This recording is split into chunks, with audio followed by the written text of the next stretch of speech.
Good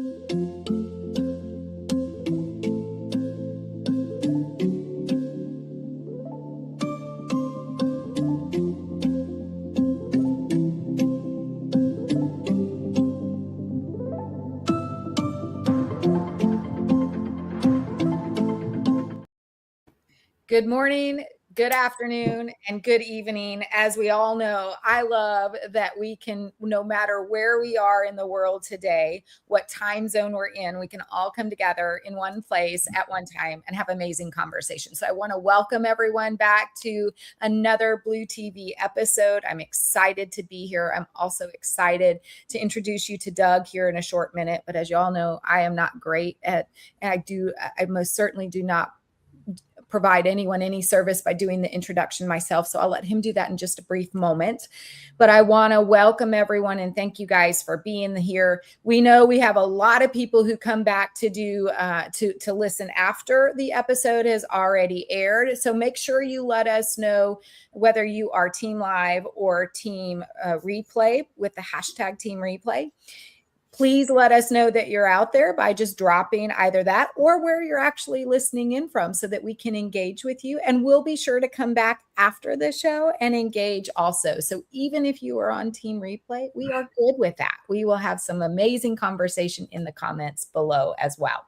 So I am excited to have Doug here. We, as you can tell from last week's theme and this week, we're really talking about the human side. I mean, if you think about the world that we live in today, it is very digitalized. We have to adapt and live in that world today, right? We've gone through this quick journey of digital transformation where everything is navigated through digital mediums at this point. How do we, though, retain the human element? Because I can tell you that's going to be what differentiates us. So I'm excited to have Doug here. I want to welcome everyone else out there. By the way, I am chiming in here, or I am located here in Houston. So again, let us know where you are. Doug, maybe you can do an introduction to yourself or of yourself, and also let us know where you're dialing in from. Sure, Denise, I'll be happy to. And again, very excited to be on this, so I appreciate that. I'm in Oklahoma, so not too far away from you, about the same kind of warmth level. So just a bit about me, Doug Kimball, been in and around marketing for, let's just say 20 years. I don't overdate myself.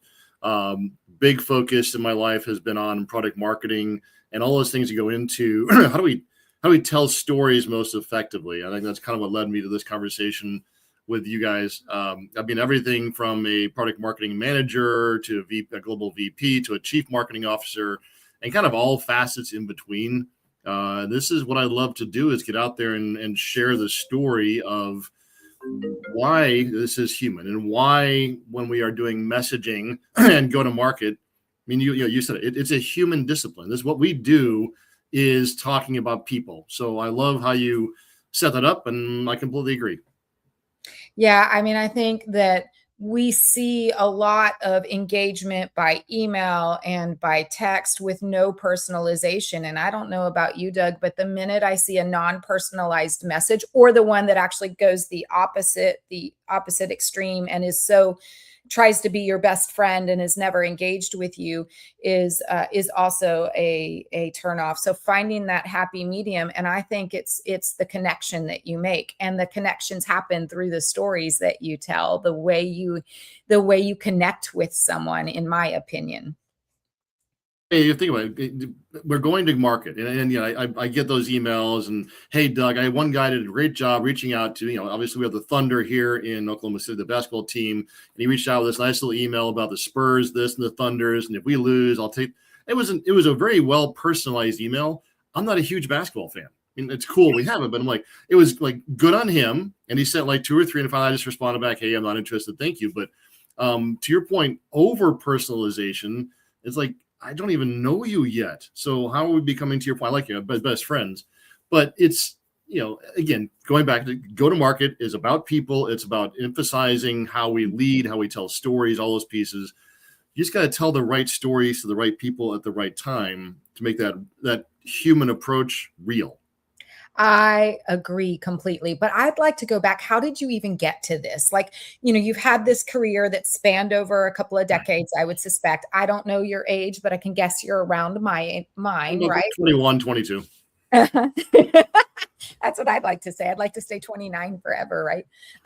But maybe give us a little bit of backstory. How did you get to this point? Because it does take a transformation and evolution to get to this point where you know what it takes to actually differentiate and how to tell really good stories. Maybe tell us about your journey. Sure. Yeah, I often joke my career path has been nothing related to linear at all. So my master's degree is actually in counseling. So I did, Oh gosh. yeah, my bachelor's degree is in psychology. My master's degree is in counseling education. I spent 7 years as a professional counselor doing personal counseling, career counseling, and academic counseling. And I really enjoyed it. It kind of very much fit my personality, my style, my base attributes.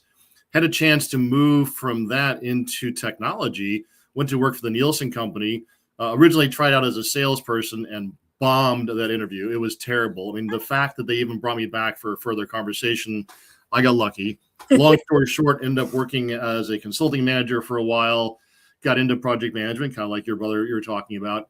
Yeah. And my career just kept hopping from there. So I would change roles. I had these different opportunities.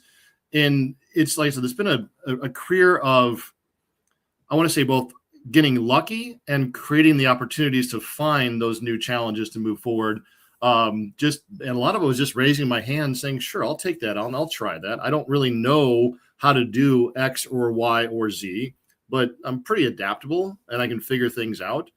But what I've really learned, and I'll talk about the book later, but I really learned is that the skills I sharpened as a counselor, which is to ask questions, to understand people, identify what's the problem we're trying to solve for here, and how can we do that together. That translated far better than I expected. And as I matured in my career, that translated really well to the business world. So I went from being at Nielsen as a project manager, basically, to being a director of operations for a web development company, to managing a partner organization for a base synchronization of barcodes, and all over the place. So I've been with a wide variety of companies, mainly focused on B2B and SaaS and enterprise over the years. And just, it's been an interesting journey. I'll keep saying that.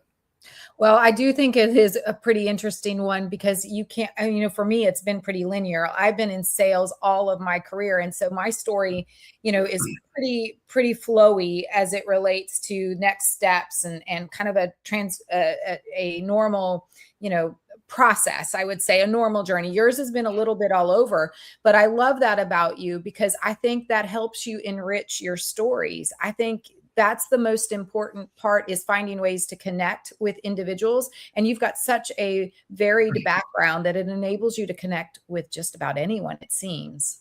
So far, that's been kind of my path. I mean, I'll just take an example. My as a chief marketing officer, the company I worked for, they sold, their solution was what's called a semantic knowledge graph, which is among the more complex technologies you'll have out there. I knew next to nothing about knowledge graphs when I joined the company. But I've always been really good at asking those questions. And what are we trying to accomplish? What is the buyer here? What's the purchase decision based on? All those things. And so I think that's what has made me so good at adapting to different companies, different technologies, different business needs, and different audiences. Is I'm not afraid to go, I don't get it. Can you explain that to me like I'm a 5-year-old?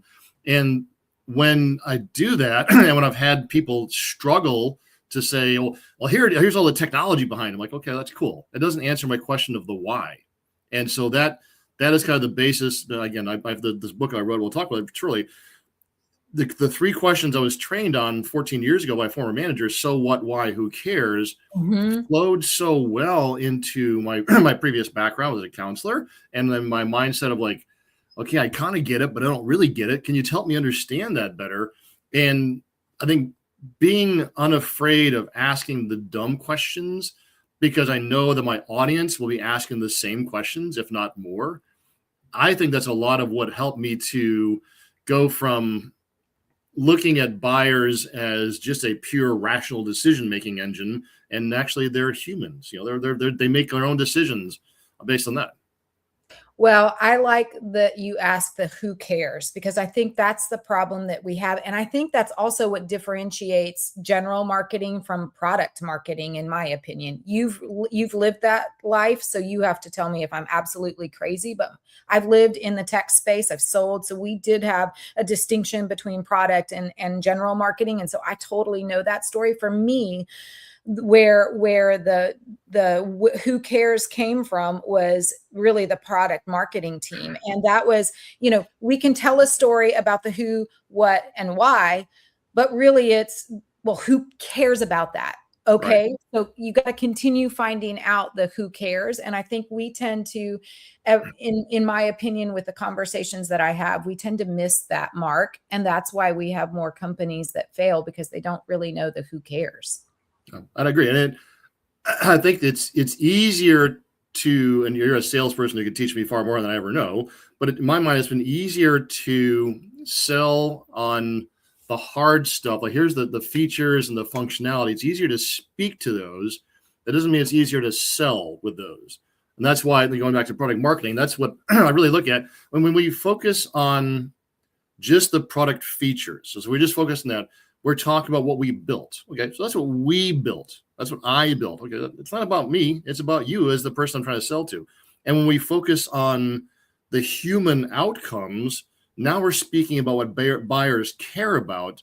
We're not talking about us. We're talking about them. And that's the big distinction, at least in my mind, is there's a difference between messaging that informs and messaging that persuades. And that's what we want to get to is, nobody likes change. Nobody wants to say, yes, I'm going to give you a bunch of money. We want to persuade them to do so. And that's what product marketing is, I think, is so strong about. Yeah, persuading, because, and I want to go back to something you said.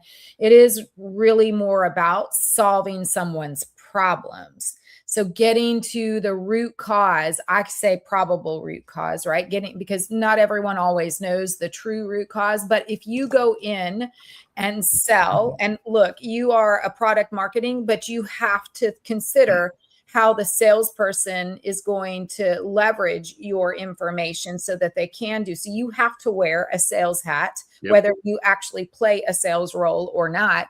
And you have to think about, if I'm going to equip someone with the right information, they've got to know what the problem that they're solving to is. When we do that, and we talked about this last week in our session last week, when we do that, we end up really helping them become a hero. And in the end, that's what we should be doing, is the people that we're engaging with, we need to find ways to make them feel like a hero and that they're solving a problem, rather than just going to them and having a conversation about feature versus function. Oh, yeah, very much so. And I in my journey in my career, I was a salesperson. I've been a salesperson twice or three times in my career. And I always like to joke, I was a good salesperson. I did close business. I made, I did make decent, sales there. I was never a great salesperson, but I've been on that side. So I've understood how to take the stuff from marketing or from sales enablement and say, okay, how does this work? I know how, be able to customize it, but I want to go back to add to what you were saying about messaging and with sales. I mean, I think people think that messaging and storytelling is only a marketing thing. And it's not just a marketing thing. It's, to me, storytelling is one of the most important leadership qualities you can have in an organization. So whether you are a salesperson, a marketing person, we as a business, our businesses, we need to use stories to create that clarity to help people understand why that change is going to happen. And so whether I'm in marketing, helping my salespeople that, or the salespeople are doing that, or if it's product management, the more we can use these stories to create alignment around a vision and inspire action, now we're moving forward. So now we're moving away from fact focus into, Denise, this will make you want to do something. This grab. So again, while I haven't been a salesperson as long as you have, I understand the mentality behind, we want to make people want to make a change, not push them to make a change. Well, I mean, you're never going to push anyone anyway, unfortunately. When you do, I mean, you can spend the time attempting to do that, but it never bodes very well. And you've just wasted time. You qualify in and qualify out as fast as possible. And the people that you have to push, you might as well just qualify them out, because you'll never get them to the point and even if you do, there are those few that do that can be pushed, or salespeople who do effectively push, but the result is they'll buy one time and then they walk away. They'll never be a repeat buyer because they felt that push, or that push caused them to buy something that they actually didn't understand the value or the business problem they were trying to solve, right? Yeah, that makes a lot of sense. And that's, I think it's that whole idea that if we, to your point, how do you qualify them in, qualify them out, looking at the data? But people, this is where I've always struggled when it comes to measuring these things and looking at the data. Do I qualify them in? The numbers might say this person is not a good opportunity, but sometimes data doesn't tell the whole story, because data informs us, which is good. Our logic, our experience, all the things we have behind us, that validates the decisions or not decisions. But stories are the things that motivate people. So have you ever bought, or anybody, you ever bought something that you didn't think you originally were going to buy, but you got motivated enough or pulled into it enough? You're like, yeah, that makes sense. And you look back, you're like, I wasn't going to buy this, and something happened because we motivated them and we didn't focus on products and features. So I think it's important to, as a part of this whole sales conversation, pipeline pressures, etc. But it's not just facts. It's motivation. It's emotion. It's those triggers that make me go, okay, I wasn't really interested, but now I'm leaning in a little bit. Well, I would actually take it a step further. First off, I do want to recognize that 99% of buyers buy based off emotion that they felt, that they experienced, that they, the energy, right, that they receive, right. We make buying decisions based on emotion. But I would also say too that I think it's super important that we understand that when we're talking about these stories, it's more about relating it to them so that they can feel themselves in that story, right? We've got to get them to understand their place in that story. And as a marketing expert, and you've played both roles, and maybe I'd love to, I think the product marketing is really where the who cares is focused, but maybe share with us, because we've got a lot of entrepreneurs who are out here listening to the show, who visit us often, and someone who has to play all of these different roles, who wears multiple hats. How do you distinguish truly in the everyday world, not conceptually, like the who cares, but tactically? How do you differentiate the two? And what can we do as solo entrepreneurs to take on that hat and that role as a product marketing manager that helps us differentiate ourselves a bit better? Yeah, good question. And I'll use that for the blatant plug first of just buy my book. That'll solve all those questions. Well, I can't see it very well, but so what, why, who cares? And it's a joke, but it's also reality, because I work with a lot of founders, and especially in early stage entrepreneurs. They struggle with that same thing, because good for them, they have built a product or built an idea that is likely a good market decision to have, but they don't know how to talk to it because they are so firmly embedded in what it is, as opposed to so what and why is this important and who's going to care, like you emphasized earlier. Trying to do all the things that an entrepreneur tries to do, raising funds, doing all the marketing, doing the selling, that's where we are seeing, especially in the product marketing community, a lot more focus on bringing product marketers in as the first marketing hire, as opposed to a head of marketing or a marketing VP or even demand gen. Demand gen's easy. We'll make leads. That's all the focus gets. But you get the leads, what do you say to them? So we're seeing, especially in our community, a lot more, whether it's contract roles or freelance or full-times, entrepreneurs and founders going, we need a product marketer, because, it sounds duh, but you're taking a product to market. That's what we do. So if I gave any advice to anybody out there from an entrepreneurial standpoint, is learn to separate yourself and your goals and your product from how you take it to market, because you've got your siloed thinking that will be very naturally happening. And it's it's easy to start telling everybody about all the solutions, and it does all these things, and here's all the, and it becomes more and more complex. And good messaging is not about saying more, it's about helping people understand faster. And what I've seen in talking to founders and entrepreneurs is they, of course, they understand their solution extremely well. They built it or they thought of it. They live it. When you take it as somebody who doesn't understand that, like, oh, how do you do that? And that's where, obviously, I'm biased as a 20 plus year product marketer. But I think that's where a lot of companies who do not succeed, especially the early stage ones, is they focus too much on the technology and the what it does, as opposed to why it makes my life better, takes pain out of it. And to your point, who cares? Am I talking to the right person? So hopefully I'm answering your question there. Yeah, you did. But I'd love to ask though, too, because a lot of entrepreneurs and solopreneurs, I mean, there are quite a few that most certainly have an actual physical product, whether it's a software or whatever it may be, right? But some of them out there, myself included, are service providers. But most people don't think about service as a product.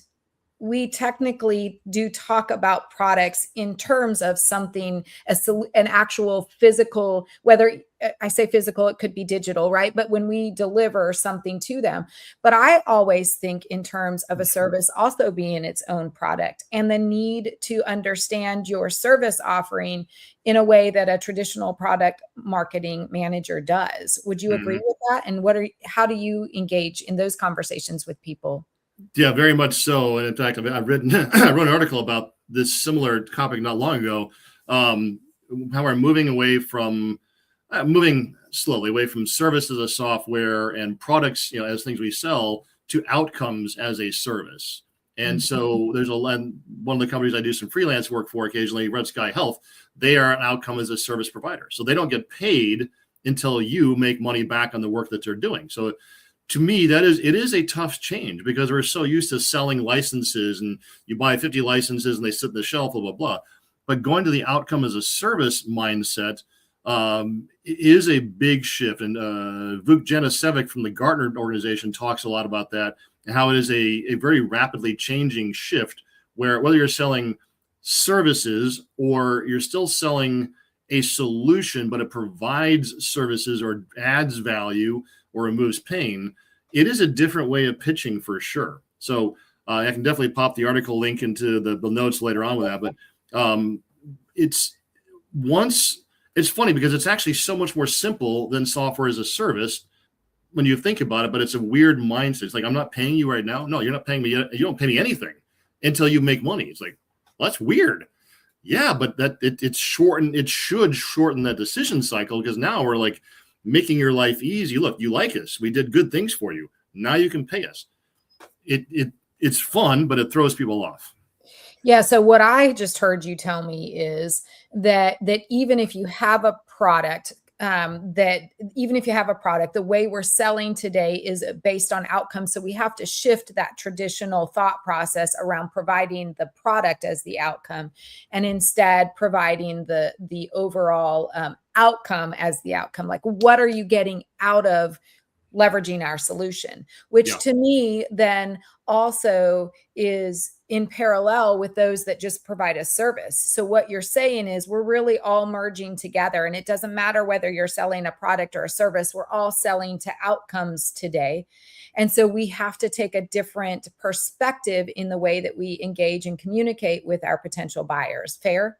Very, very fair. And it's almost becoming I don't know, we'll call it a sea shift in how we have to talk about what it is we do, to your point. Because, I mean, ultimately, as I said earlier on, we're always buying a product of some form. I mean, I go out and I buy iced tea. I don't buy iced tea to buy iced tea. I buy iced tea to drink and to solve my thirst. But you don't walk into a store and go, I'm going to buy iced tea so I'm not thirsty. But it's that same simplistic mind. And this is where sometimes people laugh. I'm oversimplistic. I try to oversimplify things because, again, we're selling to people, and people just want to know, does this make my life easier? I think that's exactly what you're describing is where I'm trying to go. And I'm going to wrap that one up, because I had like 15 branches pop up in my head. I'm going to stick with one. Okay. I would you talked about it, going from features to outcomes out comes the business value, and who are those people who want to buy that business value from? I love that. Great summary. You are, one of the things that my wheelhouse, my zone of genius is the ability to listen and repeat it back in a much more simplistic way. And you just did that. So I love that we are much alike. So thank you. So I'd like to go back though to something that you said, which I think is super important, which is centered around, the fact that not only are we selling a story, I mean, you talk about being simplistic, right? Maybe this is the way I can describe when I think about being simplistic. I always use this example. You use the T. I use this example when you get in the elevator with someone and you ask them how they're doing. So Doug, how are you doing today? I'm doing good. Great. And most people move on, right? Yep. But if I say, well, why are you doing good? Why not great? Then you answer with, that's a good question. I've had that happen. And it does throw people off because now you're going a level or two deeper. It's the whole 6 whys. Yes, because then you can start to form a story. I think the problem is people don't know how to tell the story because they don't understand why they need to tell the story. And if you can get those, you've mentioned it, I've mentioned it. It's about being curious. It's about asking the questions. Stories are only going to resonate if you know who you're talking to. And so getting past the first level of questions and getting the second and third are so important, because what you could find out is, Doug's had a good day, could be better because it's actually cooler today. Although I think in the conversation we had, you liked that it's unexpectedly cooler than it was last week, right? Or the other day. But nonetheless, right, you could uncover so much. And then whatever solution you have, whatever outcome you want to help them get to, you can tailor your story, which I think is a whole nother path we could go down. How do you tailor stories to different people that you're speaking with, different buying personas, different potential clients? That is something that I think we also struggle with as people. We may have created a story that may resonate with some, but they don't know how to be audible ready and shift that story based on who they're talking to. Yeah. And I'll try to keep myself focused there. Storytelling is something that, as I said, I think I sharpened as a counselor and then built into that from working for so long and having been exposed to so many different people and styles and organizations and mindsets and cultures and beliefs. You start to take all that in and you build this little knowledge base in your head. Mm-hmm. So I think that's one way that you can use that as part of that, so Denise, why are you having a good day? And then knowing which branch or letting your brain go with the branch. I think that's one way to look at it. The other way, and we haven't brought up the deadly word of AI yet. I got to bring it up. That's fine. I love AI, actually. I'm in between, but it's doing great things in many ways, but it's also impacting our ability to not impacting how we respond. So, no, it is. You can say impacting. I think it is impacting, but it changes how we do research, analyze customers, engage, blah, blah, blah, blah, doing all those things. We can do things faster, yada, yada, yada. But as we get more AI creating content, the content itself becomes less valuable, where it still cannot do is replicate that lived experience. I'm trying to tie this back to the many years of listening and doing things. So when you have that lived experience, I've talked to 5 people in the elevator and they've all gone, I've had a good day, and they move on. AI can't have empathy and go, oh, that person's having a bad day. It can't create that human understanding that we have to connect with customers, employees, and markets and all those things to make it different. Where our ability as human storytellers, which we've had around for hundreds of thousands of years, cannot be replaced by AI. And so to tie that back to kind of your question, from an action standpoint, being able to let your thinking not be rigid. So I ask you, Denise, how was your day? My day is fine. What makes your day so fine? And you answer the question, knowing that I can allow my brain to go on many different paths. Maybe I want to sell Denise something, so I lead that conversation. Maybe I'm just curious to talk to Denise in general. Maybe I'm trying to I'm trying to flirt with her. which path is my, sorry, don't tell my wife, which path is my brain going to go down? And I have to have that flexibility to say, this is the kind of conversation path I want to allow myself to run to get to a conversation. Maybe it's just, I'm just curious how your day is going. And there's no goal other than that. Well, I was just having a conversation, and this would take us down a really crazy path and not really specific to our topic for today. But I do believe, and you can tell me if you completely disagree, but the conversation that I had the other day is I take a lot of time to center myself every day so that I'm the best version of myself. And the best version of myself is actually being able to listen and to ask questions, right? We tend, in the society that we live in today, we tend to go 50 million miles a minute. We may have our messaging, we may have a story, and we may have an intent to listen, but unless we center ourselves and put ourselves in that position to do so, we're already thinking of the next thing, the next step we have to go to, the next question we have to ask, and we really aren't intently listening. If you're not listening and you're already thinking ahead, there's no way that you can actually take all that knowledge base, Doug, that you have gathered over all these years and actually turn it into a story that resonates with them at that very moment, because we're not in the moment. Yeah, I want to jump up and down and congratulate enthusiastically. That is a mindset I love. So great that you do that, because one of my pet peeves is somebody who listens to respond, as opposed to listen to respond or listen to show off, as opposed to listen to understand. And that is it just drives me nuts. Now, when I was coming up during the Nielsen times, there were two people that I worked with that used to just blow me away. They could sit in a client conversation, there's all these different things going on, and they would so rapidly synthesize, absorb it, and spit it back out. So what you're saying is, I remember listening to that going, wow. I mean, and they were listening to understand and listening to respond and listening to process, all in one flow. And when you see people who are really good at it, I'm going to guess that you probably are as well, as a successful salesperson, you see somebody who's really good at that, like, that's cool. And so I've tried to get myself to the point now where, again, I'm being intentional. I love your word that I'm listening. Okay, where's this going? And I know I need to have a response formulated at some point. I don't want it to be, haphazard, but I can't only listen to respond, because I'm going to miss the context of something they're saying. So yeah, good on you. And if, for anybody listening, it is a skill set that some people naturally have it. I'll say that. A lot of people develop it. I've been fortunate enough to listen to a lot of really good people and spend my time to develop that. I was always envious of those people who could do it. So I'm rambling answer, but yes, I completely agree. That is part of storytelling, because as you look back at the storytelling from, thousands of years ago, they did the cave paintings, that sort of, they were trying to convey a message by gathering various data points, pulling all these things together. Who is the story going to resonate with, and telling it in a fashion like that, because they're listening to understand how to pass something on. Love that.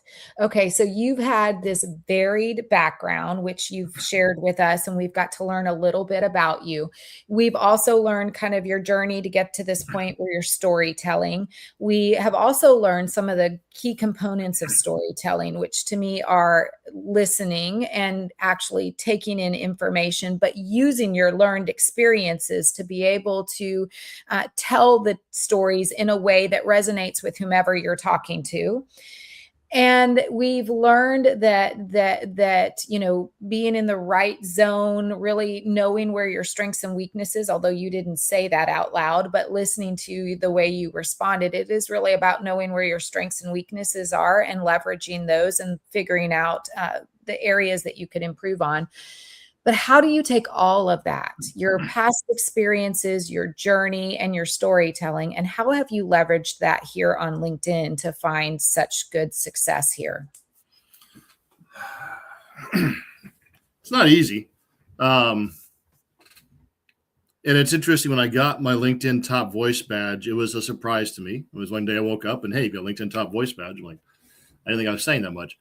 For me, I hit a point where I've been hired for a certain role, and I was really starting to really sink in that I got hired for this role because of my knowledge, my experience, my background, my ability to influence people, and to manage global systems. And so I just By the started writing. way, I want to interject for a second. The way you influence is not by telling people. It's about bringing them, including them in the conversation, which only happens through storytelling, by the way. 100%. Yeah. My job is not to tell, it's to share. Yes. And so I just started writing, putting my thoughts out more. At that point, it was related to the companies I was working for, and talking about pieces and kind of like conceptualize my stories. And I just started sharing that. And there's always that, like, I'm feeling to laugh at this dumb post that Doug is doing. There's always that was going on. And I wouldn't say I cared less. I cared more about trying to share a story that might help somebody else in their activities than I did about, is Doug going to look dumb? Because I've looked dumb so many times in my life, I've lost track. So I just had fun with it, to be quite honest. I'd write some posts, and some would just like, people love this, and comment on it, and some like, flatline. Yeah. That's okay. It's, I'm not trying to win a popularity contest. I'm just trying to have, some fun sharing things. And so I kept doing a lot of that. And, my followers grew and comments grew, and people would say, "Hey, Doug, I'm going to ask you a question about such and such." I'm like, I'm not that much of an expert, but apparently somebody thinks I am for some reason. So that's what I've been doing. And then just, I pay a lot of attention to what other people post on LinkedIn. There's some really, really great people posting things that I'm like, if I could spend all my day reading stories on LinkedIn, that'd be great. And, unfortunately I have a full-time job, so I can only do it in the evenings. Right. There's always just great stuff, or either great or thought-provoking, or in some kinds, I don't agree with that at all, but I want to read it to get a different perspective at the same time. So for me, I've always been a knowledge nerd. I just love to suck knowledge out of people's brains and comments and posts and just listen and learn. Because going back, we were talking about a couple minutes ago, that's what I think helps to make us that ability to tell those stories, those multifaceted responses. I've heard this piece, I've heard that piece, and having that ability to connect those little dots and say, that person was talking about this person was talking about that. There's this little light in the middle that might be connected. And then synthesizing a story out of that is what makes us now, it's a human differentiator for us. So for me, LinkedIn has just been a journey of, I'll try this, I'll try that. And sometimes, like I said, it has worked well. My most viral post ever was I did a selfie when I took my chief marketing officer job for a company based in Bulgaria. I did a little selfie. Hey, I'm on blah, blah, blah. I got people, third level people responding to that 3 and 4 months later. I mean, I'm not that pretty. And it was just a picture of me on a balcony. But it was interesting to see how it took off like that. And then maybe start to think more about the LinkedIn algorithm and all that sort of thing. So it's just been just try it. Well, I think that would be my biggest takeaway from what you just said, because there were moments where you put something out that just flatlined, that they may not have even thought that you were being crazy, or it was a dumb story or a dumb post. They just didn't resonate enough that the algorithm picked it up and did anything with it. Right. So, but the takeaway was just do it. Don't worry so much about the algorithm or whether it's going to be good or bad. Find ways to have fun with it and just do it. And I think there are so many people out there today who are so fearful of what others are going to think about them, or they're worried about making a mistake. But the reality is no one thinks about you as much as you think they think about you. So just go out and have some fun, because they'll appreciate it more, and you'll actually start to build a community because you're out there having fun. No one wants someone who's rigid and dry. Yeah. And my best example is I woke up, and I read about this in my book as well. This was, I think, sometime last year. Don't know why, but I woke up and the first thing I thought about was product marketing is like peanut butter. Don't ask me why. It just popped into my head. In that one moment, I'm like, how the hell is it like peanut butter? Go back and find my LinkedIn post. I write about it in the book as well. Okay. And I woke up and it just kept hitting me in my head. I'm like, okay, I got to play with this. And so I played with it for a while. I wrote and I came up with what to me made total sense. It was, it was fun and it was accurate. And I used AI to create a little drawing of it, blah, blah, blah. And I posted, you got decent engagement, but I'm like, this is dumb, but it's fun. But and when I broke it down, it did make sense. We're sticky. We help to pull things together, blah, blah, blah. We can be a tasty treat for your sales conversations. It was fun. Now, go ahead. I was going to say, I do think that's the that's what I think. If you could look at it in that way and have fun with it and not worry so much about how people respond, it should give you the motivation and excite you to do the next one, because it is about having fun. It's so boring these days, right? Yeah. Yeah. I hate seeing the canned responses. I know the LinkedIn algorithm loves the long. I'll do a couple every now and then. That's just not my style. One of my product marketing people I'm connected with, Jonathan Pepek, he does a great job. He just like write one-liners, and they're not even like uppercase. He just writes. He just throws it out there, and people love it. I'm like, because it's real. Now that's going back to the thing. It has to be real. If I put stuff out there that just feels like I'm trying to get my eyeballs on there or trying to get, viewers and followers, yeah, it's going to come across just self-serving, and that's not what I'm doing here. Well, you're here to tell a story. You're here to share what you've learned. I already know that from you just in our short conversation. So I love that. But I want to pivot for just a brief moment, because I know we're running out of time. And I did a very poor job at the beginning of thanking our sponsor. So I need to take a little bit of time at the end. But I really want to know what prompted you to write your book. What was it that, I mean, you're a storyteller, yes, but now, and the book, I'm sure, tells an amazing story. So I can't wait to go read it. But it's more of, how do you help someone get to this who, why, what, and who cares, right? So what prompted you to want to write the book? So it was during an unemployment time last year. I've lost track now. And during interviews, people would ask me, what is the messaging framework that you use when you do product marketing? And so this is a framework that, again, I've had beaten into me 14 years ago by a great boss. And I've always had that. And so one day, after answering the question enough times, I'm like, I'm going to write a book. And so I just sat down and just started writing here, little fits and starts. And I wrote it my way. My editors did a great job of keeping my voice in there generally. They changed some things to make it better. But I wrote it because I wanted to. I didn't plan to make $1 billion off of it. I still have my hopes. I wrote it because I wanted to get it out there. I wanted to add some legitimacy to my work, etc. But I wanted to pass on my knowledge to other people, because I've had great mentors in my time. I've enjoyed mentoring people on my teams, other people I work with, and there's people who have adopted it who come back and show me their work they're doing. I'm like, cool. I got a text from a former lady who used to work for me. She sent me a picture of the book with like little post-it pads. She said, this is my cheat sheet. And so I'm like, and she's like, it was like that made my day, because when she sent that to me, it was like, that's what I'm trying to accomplish, is to use the book as I don't know if tool is the right word, as a learning step. I'm just having fun with it. I love that. And I always say that we here on earth, our job is to share our gifts. And your gift is this gift of storytelling. It's about, whether you think you're a good salesperson or not, all of these things. And by the way, we are all salespeople, even if we're not by official profession. Mm-hmm.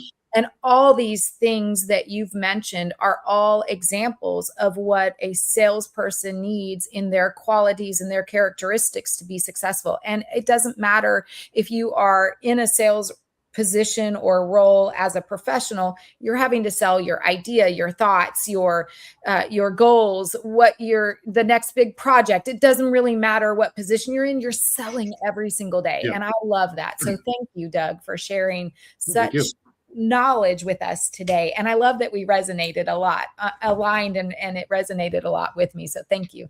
My pleasure. I want to make sure everyone knows where and how to find you. Obviously, you're a top voice, so they can find you here on LinkedIn, but how would you recommend the best way to engage with you? Yeah, LinkedIn is the probably the best place. It's just linkedin.com, Doug Kimball. I got on early on, so I got to have that one. Always happy to connect and share ideas, learn from other people. If you want to check out my book, it's on Amazon. So What, Why, Who Cares? Or you can go to sowhatwhywhocares.com. That's my website, my portfolio, and where I put random, occasionally useful thoughts out there. Love it. Thank you for spending some time with us today. Before we sign off, I want to thank everyone else as well. And I want to make sure I name our sponsors. We usually do that at the beginning, but I want to thank Celevators, anything related to sales, whether you're looking for consulting, fractional leadership, or just really some good old coaching and training. Celevators is your go-to. Market Me More. If you don't know Nikki Estes and her team, go seek her out. Anything that you need to support, not just your events, but anything related to marketing, in combination with you've got to have marketing, but you also have to have some product marketing. You got to know what the heck you're selling. So make sure you go reach out to Doug as well, although he's not a sponsor. He is our guest today. So thank you to Market Me More. And if you are looking to make an impact, you are looking for someone who does make an impact to be on your show or to just gain new knowledge from, go to Top Voices Unite. I want to thank our sponsors. I want to thank those that were out here today. I am so sorry. I can't see who it was that was joining us from the Netherlands because it just says LinkedIn user, but we're excited that you are out here. I also know that there are quite a few that were out that didn't engage with us this morning. That happens often. And I know we have a lot of people that come back as team replay. So I look forward to engaging with you guys in the comments. Make sure you go check out Doug, his profile here on LinkedIn. Reach out to him either by DMs or even in the comments. He posts a lot. So go say hello to him and go check out his book on Amazon, why, what. So what, why, who cares? Yeah. Yes. Thank you. So what, why, who cares? Yes. All right. So I want to thank you again, Doug. I want to thank everyone out today. I want to wish everyone a happy hump day. As I think you guys know, we're usually here on Wednesdays at 10 a.m. Central, 11 a.m. Eastern. So we thank you for those of you who are joining us at a special time. Look forward to our next episode and have an amazing rest of your week. Thank you, everyone. And Doug, if you'll stick around for a second after we sign off. Thanks, everyone. Thank you.